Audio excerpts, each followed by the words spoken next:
welcome to for a long time. Welcome to Put It All on Red. This is Roberta the Tool Lady. How are you doing tonight? I'm hoping everybody is doing good or say the best that they can be, right?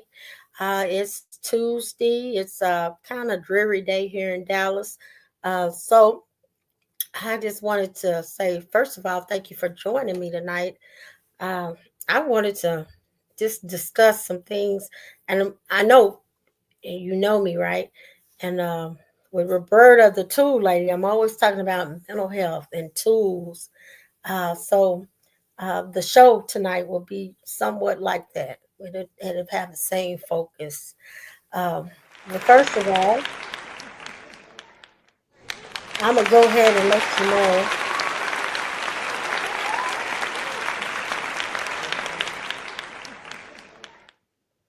that the first of all, I'm gonna go ahead. Let's do a hey, Kia.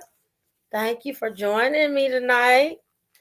Well, first of all, I'm gonna go ahead and let's do. I'm gonna go ahead and do my emotional check tonight, because you know what, we're gonna talk about emotions and feelings and checking your emotions and feelings, and how it's normal to do it, right? Because a lot of times we just go through the motions or whatever's going on, and we don't even stop and think to ourselves, right? We don't even think, well, how am I doing?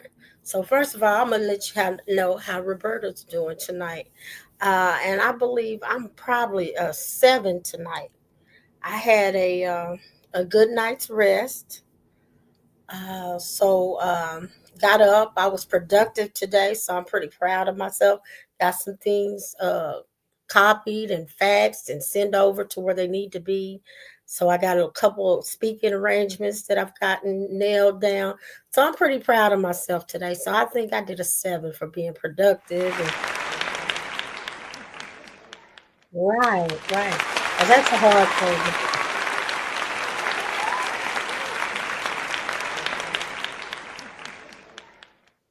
And now I have my friend, Mr. 180, who was supposed to join me tonight. So we're gonna hope that he gets in here, because I know he has a lot to talk about as far as our subject. But if he don't, I'm gonna try to keep you entertained myself. So then I wanted to talk about, before I get to the total subject of tonight, which is going to be emotions, feelings, stress, anxiety, all of those things that we have going on with our mental health. But I just wanted to talk about some of the things that we got going on now in America. I had someone tell me, you know what, if we wasn't in America, we wouldn't feel like we could complain. And I really been pondering on that. If I wasn't in America, would I be complaining? Would I be complaining? And I can remember, I'm gonna be honest, I remember back when they used to talk about police brutality, and then I used to watch other shows about other police in other countries and how they really are brutal, right?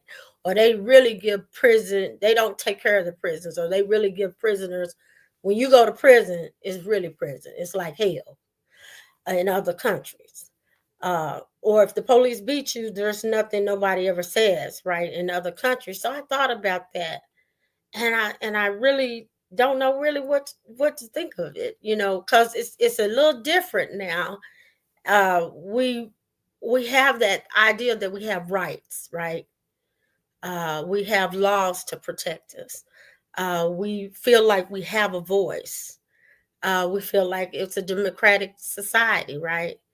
Um, Is that a challenge to that? I mean, I want to know what you think. Do you feel like right now our democracy is being challenged? Because, like I said, I heard him say, well, if you wasn't in America, you wouldn't feel like you should be heard. We got people in California rioting because of ISIS. Uh, they've started here in Texas, as I understand, even in Boston. So it's a thing that's ongoing here in America. People are going against what is going on and what started. So is it? Do we feel? Is it? reality or is it non-real? I'm really confused about this. Because I think that's probably not just myself. If you thought about it, because people have been picketing since actually since January here in America. So people have been protesting. It's been a protest here, protest against this, a protest against that. But now it's getting to such extreme thought now. It's so extreme the way now. Basically, it seems like to me that I'm ready to leave and go back. Go find out. I know. Kia, you know what? I've been flirting with that idea as well, of leaving America. And it hurts my feelings to think like that. Because again, we go I know I've done my background, my genealogy, and I go back, my history goes back 400 years here. 400 or 500 years. That's a long time to go somewhere else and call somewhere else home. But again, like you said, and find out, because I've seen all these friendly places who are asking for people to come there actually from America, because and they're using the idea that you're gonna get treated better here. So come. And they want special people to come, right? They want educators.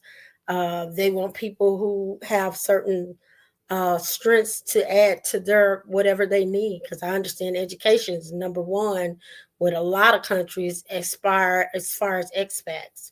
So, but that is that's it's just interesting to me what and where do we stand at this point, and where we're going to go, I guess I should say, where are we going to navigate this to.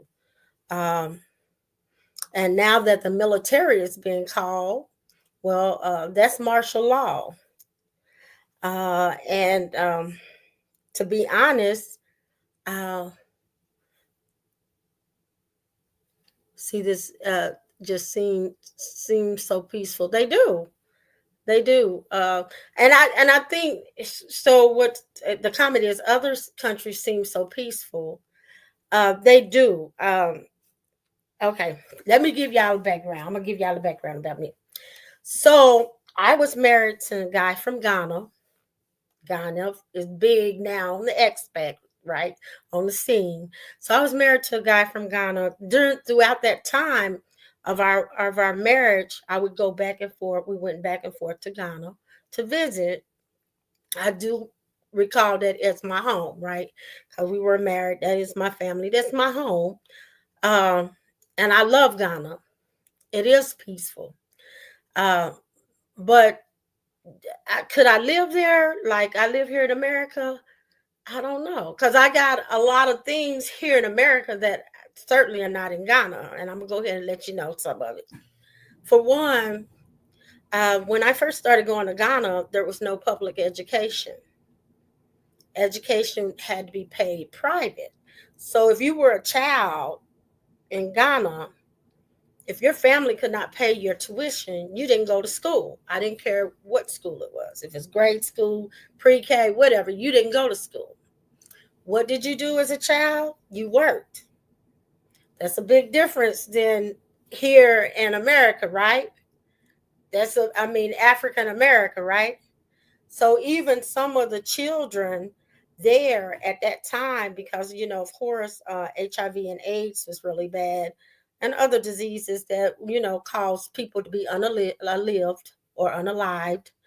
So basically, those children you can go and get them from either an orphanage, or you can go get them from a hospital, and then you take them in, but they're your house girls or your house boys.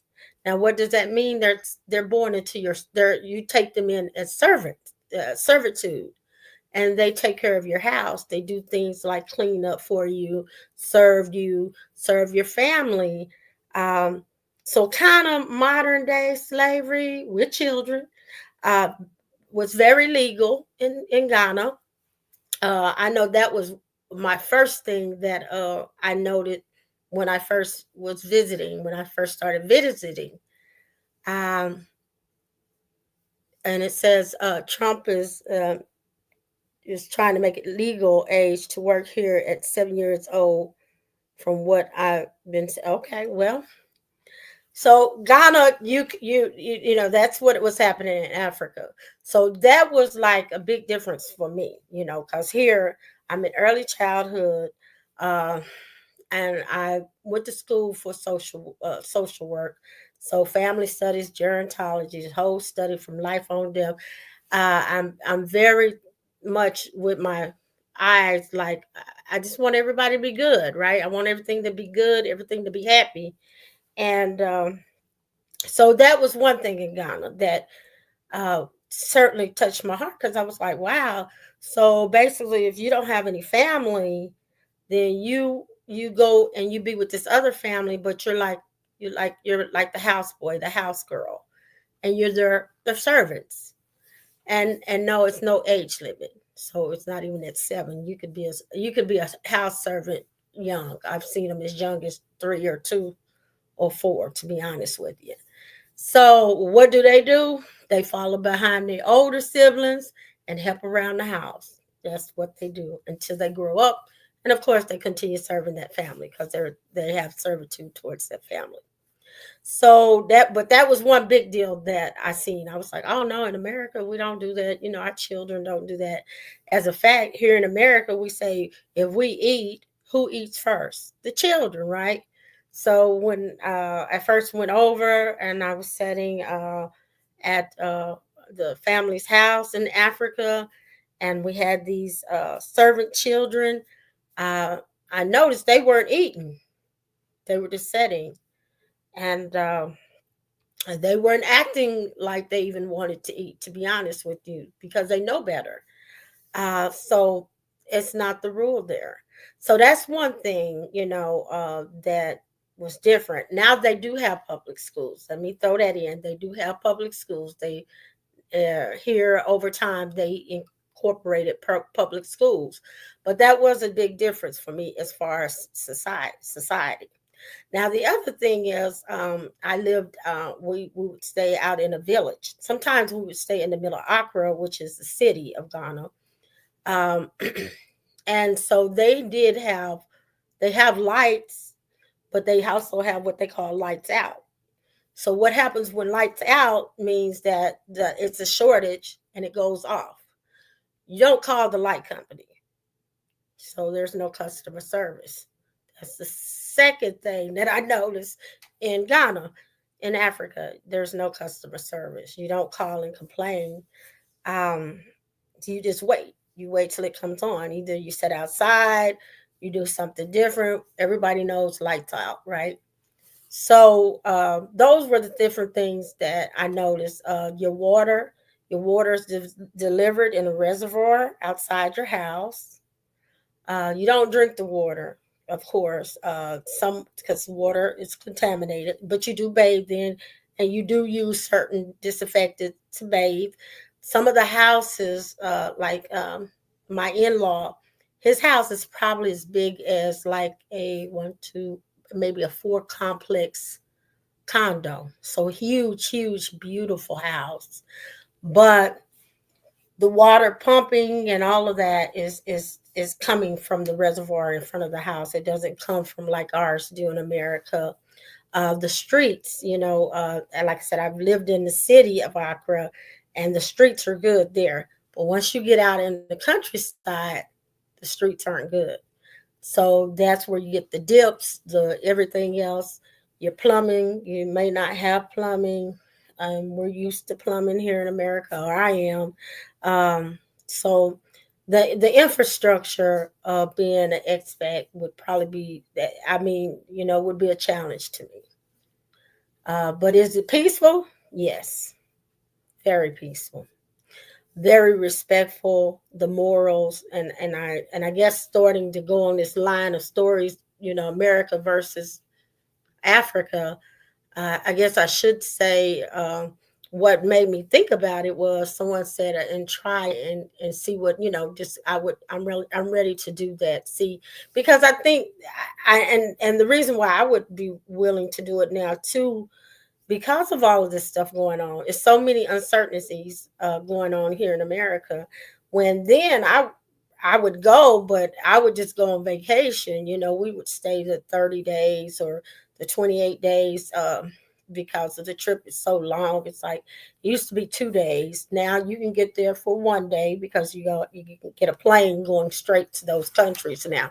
But back then it would take two. You have to go to Europe and then take another one on into Africa. So, being an expat, it then was not appealing. But yes, I'm with you. I'm with you, sister. I'm thinking about it as well. But I would have some things like a funny story. When I went my first time, I wanted to wash my clothes. So the houseboy, he said, "Are you ready to wash your clothes?" And I said, "Yeah," because I'm thinking we're going to go to a washateer or he was going to show me where the laundry room was. That wasn't the case. We went right outside. He got two big buckets of water and some soap. And we started scrubbing them clothes and laying them out. So that was my So I was like, well, I might not have been ready for the laundry day, but I was thinking I was because I was like, sure. But yeah, that was one big deal as well. It's just a lot of things. I guess it would really take us back to the basics if you're ready to go back to the basics. But you do have peace. There's the commonality of peace. But the other thing is what is allowed, especially in Ghana, is allowed. What is not allowed in Ghana is allowed here. I should say it that way.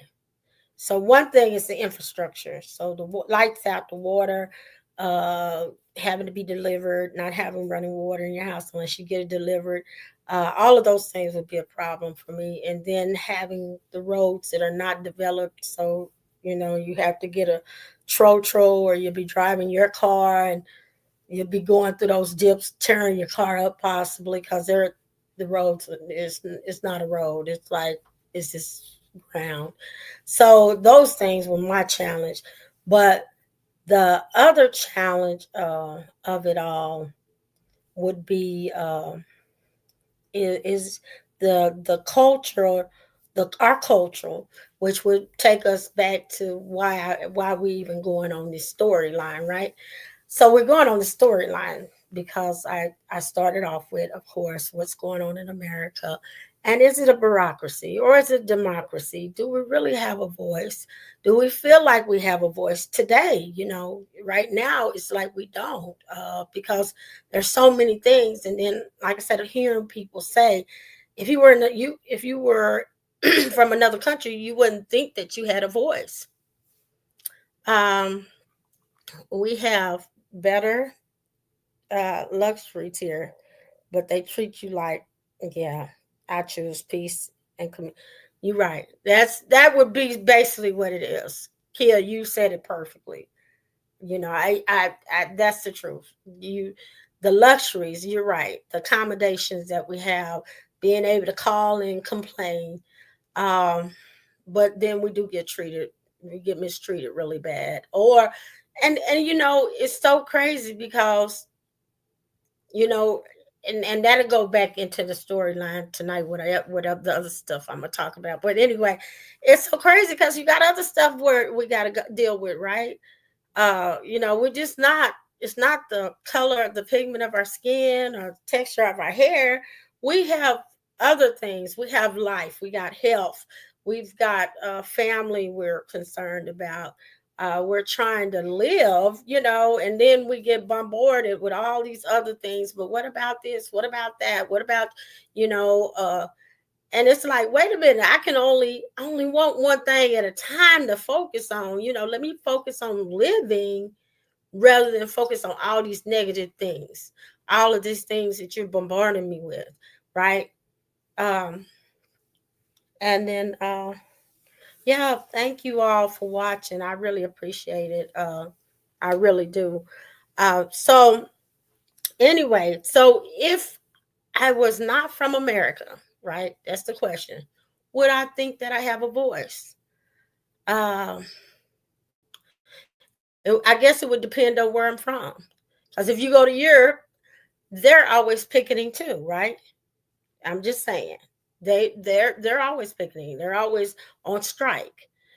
So maybe if I was from a third world, like Africa, Mexico, some of the islands, maybe I would not think that I had a voice. And so I guess it would just depend. And the now that I think about it, but I am from America, so I do feel like I should have a voice. And somebody has told me that, and somebody has put it in my brain that I do have a voice. So I'm part of this American fiber. Like I said, if I go back 500 years with my bloodline, then I'm part of this fiber. I'm part of this collage of people, and it's so crazy to me now. And I'm gonna share this as well. I did my genealogy, and all this years, I've watched other people on that PBS special that the stars were doing it, and then they found out they were something else. So I was like, oh, that's crazy. That's silly because, I'm from Oklahoma, right? So I was like, oh, that's so silly. I know that I'm a Choctaw Indian. I'm Lane. My last name is Lane. That's our name, our Indian name. I know that because my grandmother, my great grandparents talked, my grandmother, her sisters talked. I've heard it all my life. Well, honey, let me tell you, I did my genealogy. I am Irish. I am from my family's from Ireland, Madagascar, some West African, and even Paris. It blew my mind, and even Russian. And I keep saying that because I think about Training Day, right? Them Russians dealt with him on Training Day, so I respect the Russians. But anyway, this is my small window of the rest. But I knew they were nobody to play with. But anyway, I figured that out about me, and I was like, wow. And then I got to seeing pictures of my ancestors, and they were white. Wow. So that puts me in today, like, what's going on? What is this argument about? Because I can't be the only one that has done my genealogy and has figured out, hey, my pigment is dark, but I got just as much of everything else in me as you possibly do, and you might present as white. Like we used to have people who we say passed. And by the way, I had an auntie that could pass. I had two of them, and my grandma, of course. So saying that, it's kind of, I don't know, racism is kind of like it's silly to me at this point, because what are we fussing about besides the tonation of our skin, and what makes me, and what makes you not like me, and I not like you, which we're gonna get to that, because you, of course, we get treated like uh Kia just said, we get treated so bad. But why? What is that all about? Have anybody ever thought about that? I don't know. I guess I got a lot. I'm like a child tonight. I just got so many questions in my head. Like, what is that about? And I've been thinking it. I've been thinking it ever since George Floyd. Like, what is this really all about? Because I did my genealogy, and I was upset. I'm not gonna lie to you. And I was like, what? Irish? What in the world? Russian? Now Parisian, I was gonna take because I love Paris. But the other ones, I was like, wait a minute. That's real. That's real white. So knowing this thing about us, and knowing this thing about each fiber, because if you're American and you go back like my family, your DNA gonna say the same thing.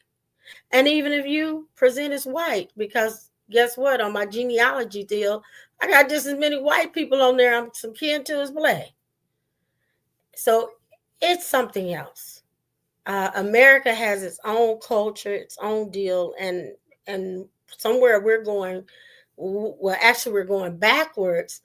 But the premise of this stuff is really mind-boggling because why is it like this? What is going on with this? Uh, and the miseducation of it, because that's what it is. It's miseducation. That's what leads to misunderstanding, right? You don't understand what you don't know. So that's just my little tidbit. This is what I've been thinking. Now, whew, that was heavy.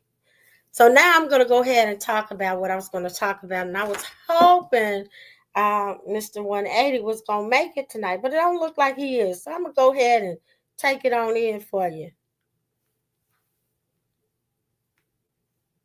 Okay, it's not about race, it's about power. Thank you, Kia.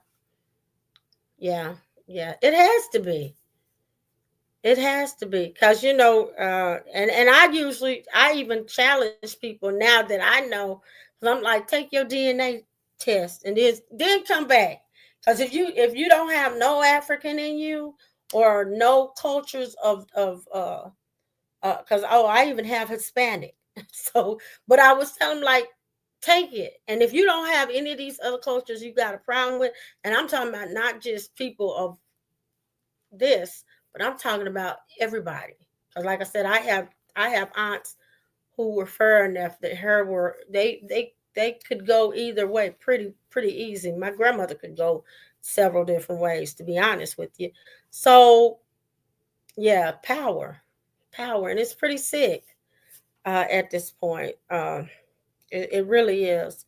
And it lets you know that we're really pretty much in a capitalist society, which we knew that, but not to this extreme, to where its people would be all the way under neglect or attack for the rich, right? We didn't know that.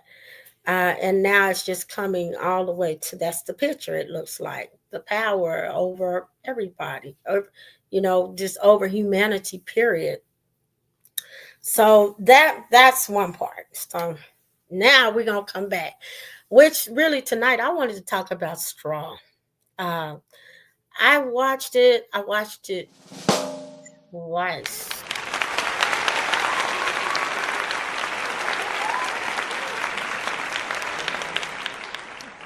Um, and I've seen people make comment after comment, and I've seen people like talk about Tyler Perry. And the reason why I put it on, to be honest, it wasn't for Tyler Perry, because this for me, it takes a lot to get my attention. Like for me to watch something, for me to stick with something, especially a show. So usually I don't stick with just shows, to be honest, unless it really gets me captivated. And for the first minute it came on, I was captivated. And I was captivated by her home. And I was looking around, and then I was looking at her. I was looking at some of her evident anxiety she had, uh, that she showed. And then I noticed that she was a single mother. As I said, I love you, single mothers. You single mothers are the world, right? Y'all set right by grandparents to me. So the single mother, I noticed she was a single mother, and I was like, wow. And I've even heard people say, I think it was a $40 when she was bathing her baby, and the baby said that we can't afford to pay our lunch bill, and it was $40. And I even seen someone on Facebook like, what is $40? $40, that's not realistic. Well, you know what? I was a single parent, and $40 was pretty big to me. I'm gonna tell you right now. Now, I'm gonna tell you. I don't know who you think you ain't. But for me, as a single parent, $40 is pretty big. Because $40 would be two meals for us. you know, and because as a single parent, you're responsible for program directing of that family. You are the director of that family, and so yeah, $40. Hey, like any other business, you want to know where is it going,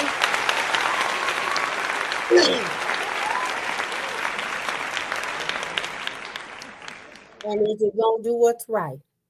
So yes, $40. Cause I seen that it was like $40. That's not realistic. Yeah, it is. I've been there. I hate to say it. Well, no, I'm not. I'm proud to say it. I've been there. $40 is a lot. I was a single parent of 5 babies. 5. My youngest had sickle cell traits.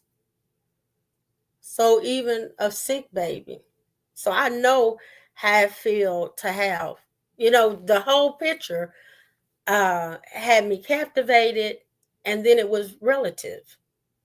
I could relate, I had not lost a child, and I thank the heavens for that. But I could relate to the frustration.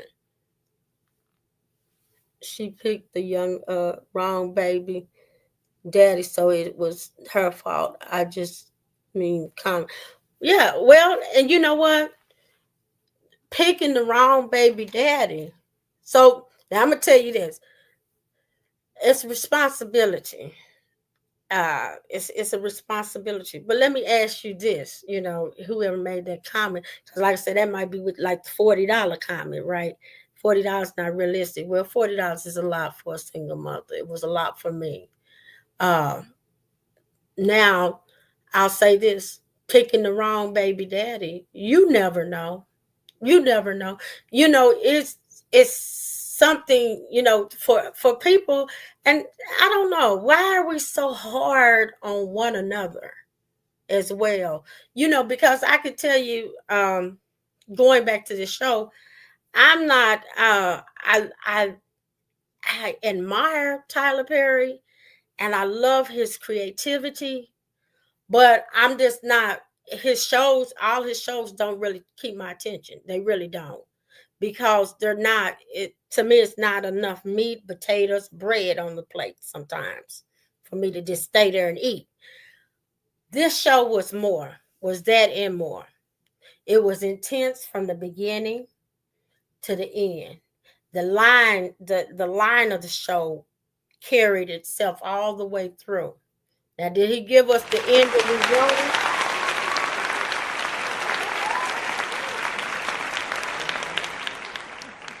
The ending was left open, but so we really didn't get a closure of how it all went. But then, as I was thinking about it, right, and reading some of the things people were saying about it, about Straw, like I said, picking the wrong baby daddy.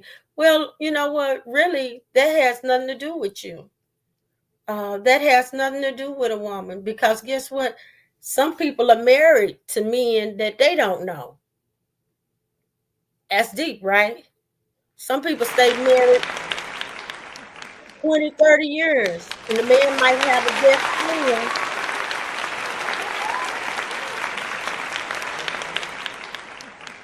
This man that has this best friend that he been hanging out with, but the best friend is another man, and it's his lover. Because he really rather be with best friend, but because of society, he stayed with. And that's a real life story. And some people, just so they can wear the ring, because women go through it too, and I've talked about it before. That's society. That's some society norms that we've allowed to put on ourselves. As long as it look one way, like Kia said earlier, as long as the luxuries are there, we can pretend.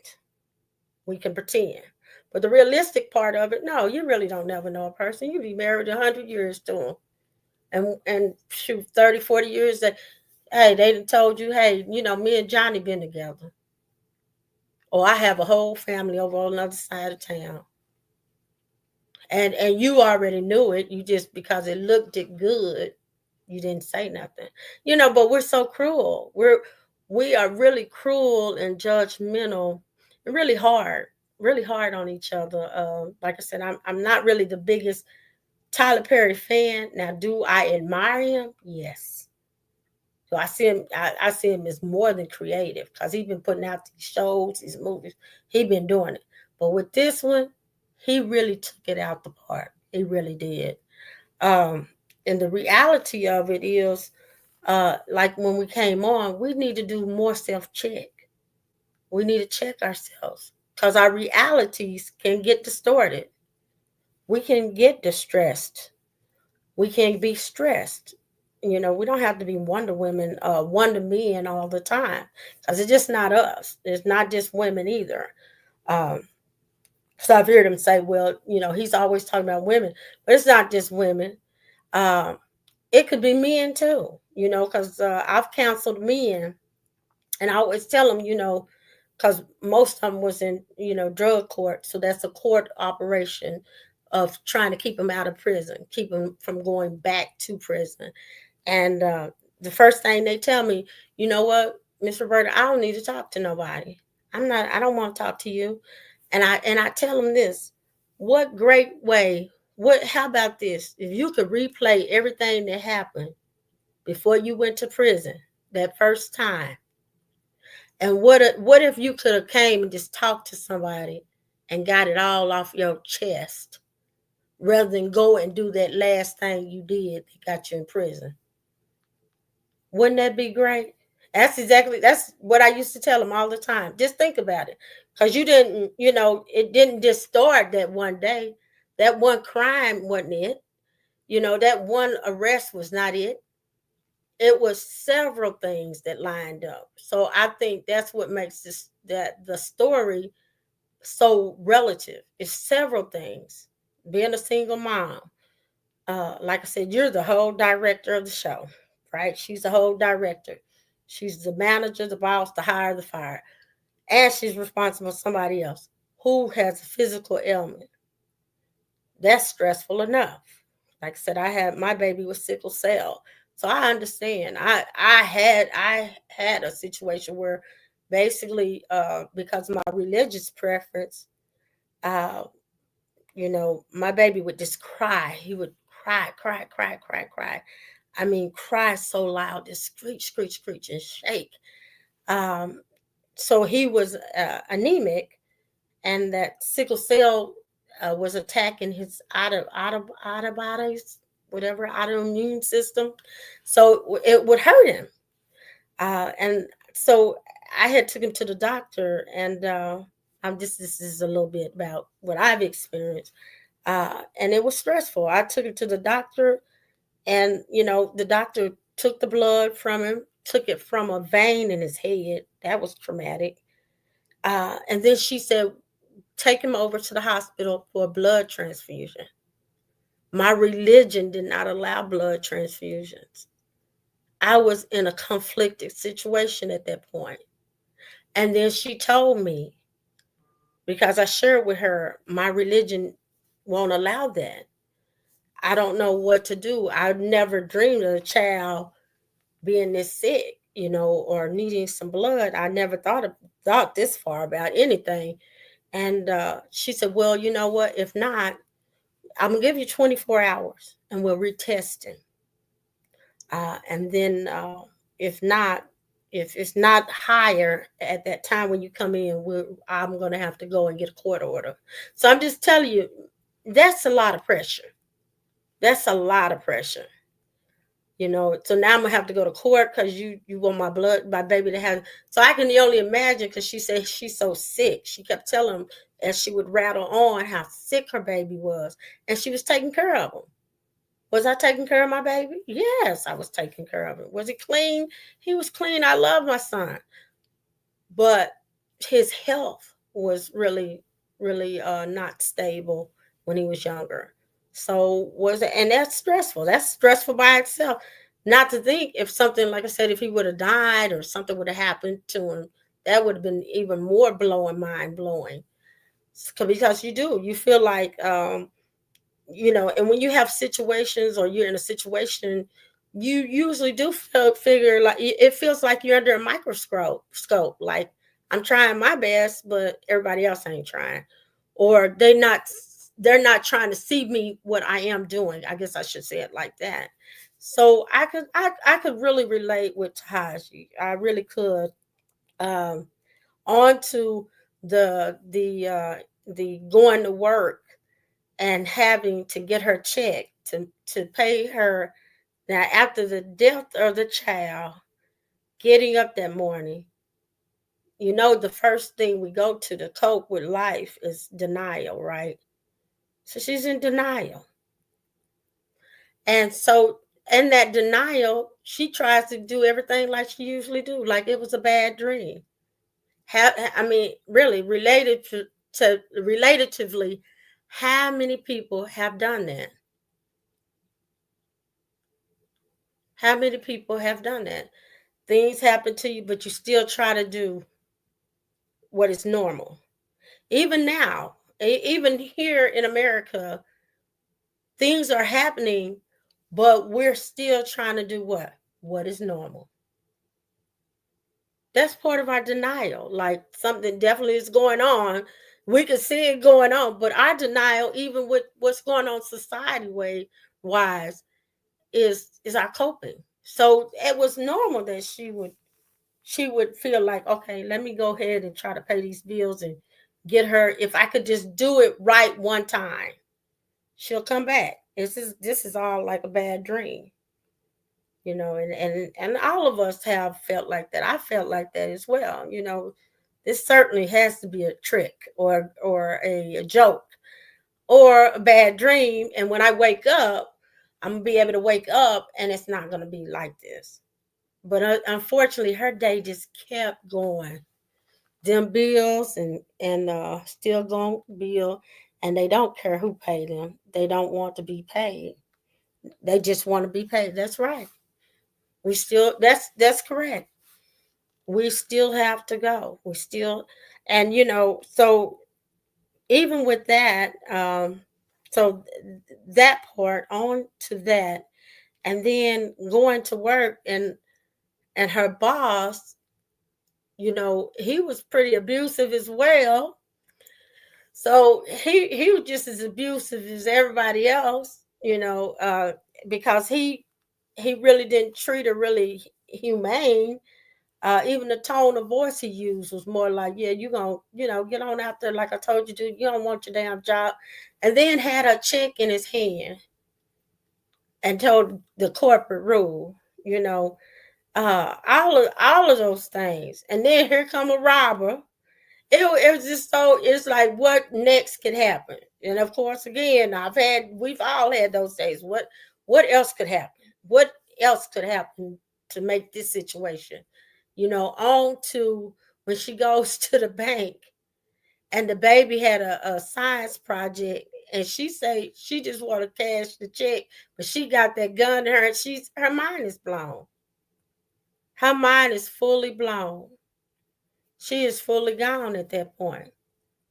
And then I hear people say, well, uh, I wouldn't, you know, um, let me see, let me think about what it was. Uh, well, why did she 521 when she was in a buying? People didn't get it right. Yep, yep. 521. Yeah. I mean, it was just, it was all relatable. Because I've had people tell me, I've had people do me like that. Or I've had people even write me a check and know they didn't have bank money in the bank. And as referring to what Keisha said, depending on what you look like at some of these banks, people really treat you different. So when I went to go cash this check at their bank, I mean, they were calling people, they were surrounding the whole front deal. They told me park, come in, like I had stole the check. And I was like, what is going on? And finally I got so frustrated. I was like, could you just tell me what is going on with this check? Because definitely it's a place that I contract work with. and they gave it to me, and I definitely want my money because I did the work, right? And they were like, they don't even have it in their account. So we know the bank does cause or have some type of deals that is triggering for us, right? Because we do get treated certain ways, even in banks. You know, how many times have banks got sued for treating people indifferent or unindifferent, I would say, treating people badly, or treating people like they're not supposed to be there. So we know that's more of a trigger in place, but she had to go for her bills. And then we know with the police, you know, we know definitely that the police is another trigger, and those are triggers not to count the experiences of life, right? That ain't even what her whole problem was. Her problem was my baby been sick, my baby has died, and I'm trying to survive it. I am trying to survive it. And then I thought about it. The mom called her when she was in the bank when all this stuff went downhill and told her, the baby died last night. You know that. The baby died at the hospital. My thought is, why wasn't her mother with her that morning? She said she had a sister. Why wasn't her sister with her that morning? Why would you leave a person to go back alone, alone to face that? Although people do it, I'm not saying they don't. It's relatable because people do it. I've seen people do it, leave their family member alone when such a hurtful thing has happened, a devastating thing, a loss of a child, leave them all the way alone. But why would you do that? Why was she alone? So that brings me back to what the show is really to talk about. Straw, what I would say, if you already are in a traumatic situation or have been in a traumatic situation, you want to be mindful when you watch it, or don't watch it. You have that right. It is going to be it's more than this show will probably be, to me, it's the best one Tyler Perry has done thus far. So that's a lot because he's done some good work, but this one knocked it out the park. It's reaching audiences and that they have never reached before. He hasn't reached before. It's touching on topics that people can relate to, you know, and that's all nationalities, and that's even not just in America. I believe in Germany too. When they first opened it up on Netflix, it was number one on both markets.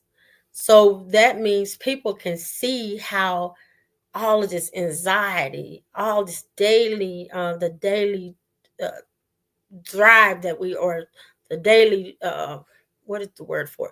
Having to go through all these daily things that are stressful, and then to have something that devastating happen.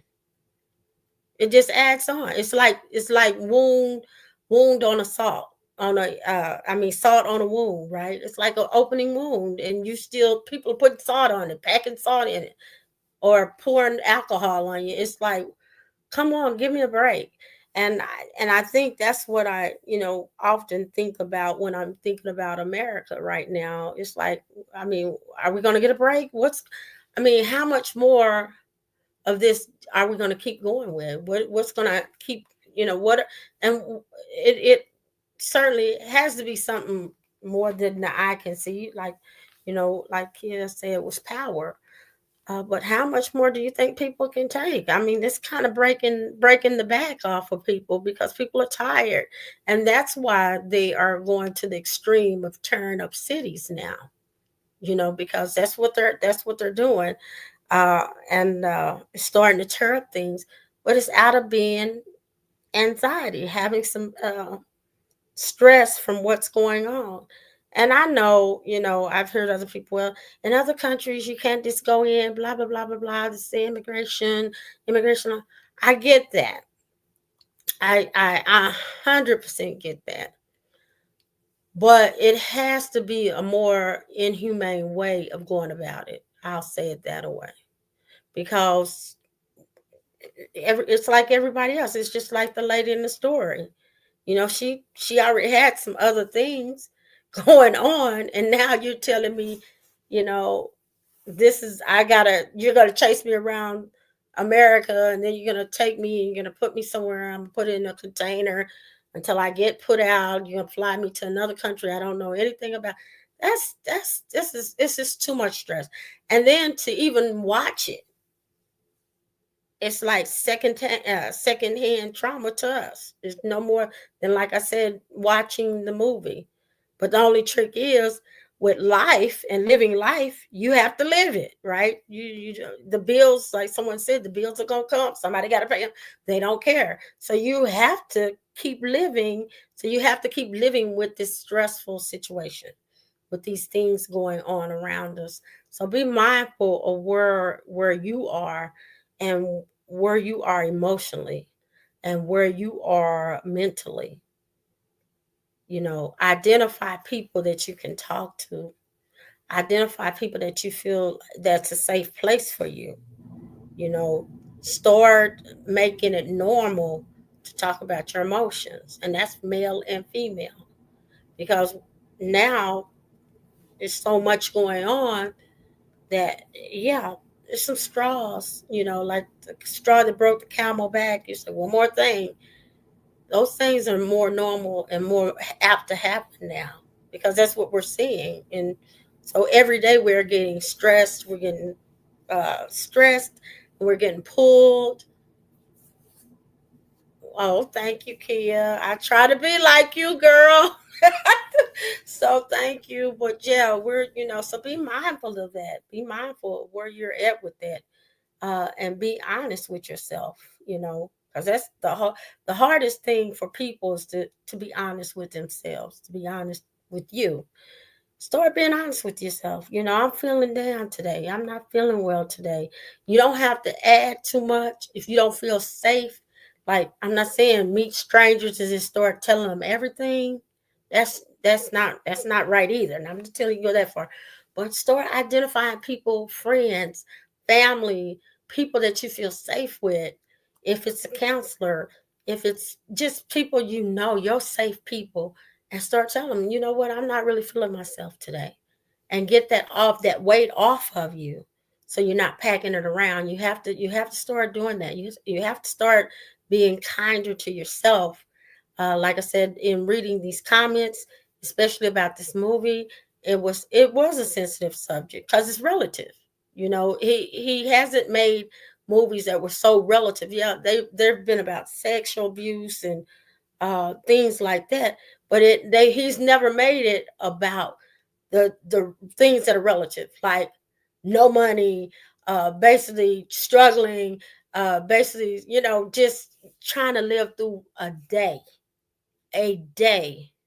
and not anyone pulling at you, or narrowing you, pulling you thin. He's talking about normal things, because, like I said, I've been there. I've I can relate. Uh, when you can't get a grasp on things, and you don't know, where when this break is gonna come, and you're like, one more thing, I think I'm gonna flip. But be aware when you feel like that, and it's okay. It's okay to feel like that. I'm gonna say that too. It's okay. It's okay not to be okay. It's okay to feel frustrated. It's okay to say, "Oh, I'm angry." I'm pissed off about this, or I feel like this should be something different. It's okay. Um, to be. Oh, it's okay not to be okay. Know that, but start talking about it. Start identifying. Find your safe place. Find your safe people, and start identifying. Start talking more. And if you have those people who you are their people that they come to, start checking with yourself also when they come talk to you. Because sometimes people take all of you with it as well with their problems. So be aware of that and don't let yourself get overwhelmed with that because you still got your own problems. So set boundaries with it, but be more aware and be.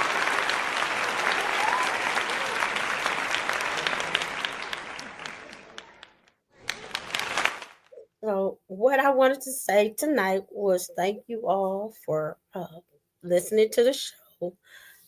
Take care of yourselves. Be think about your mental health because it's real. Mental health is a real thing. Be aware of it. Be aware of it. I can't say it enough because it's so valuable. Like I said, I used to tell those my clients coming out of prison, what if you could just talk to someone before that final straw, like the movie, before that final thing, because that's not what put you in prison. It was all the things that added up to it. And that's the same way for us. We have to be aware of it. Now, I will see you guys again um, in 2 weeks on Tuesday at 8 o'clock. I'll put it all on red podcast. And also, I am now an insurance agent. So if you want to do some end of life planning, you want to talk about your finances, I'm your girl for it. So we can go and grow together. And let me think of what else. Some more things. Just tune in, check it out. Talk to your friends about it. And like and oh, join me on YouTube too because I have a YouTube channel as well. Join my YouTube and just follow me. If there's anything you want, if you want to be a guest, I'm always looking for guests to come on the show. Uh, and that's it. Peace. And of course, love until we see each other again.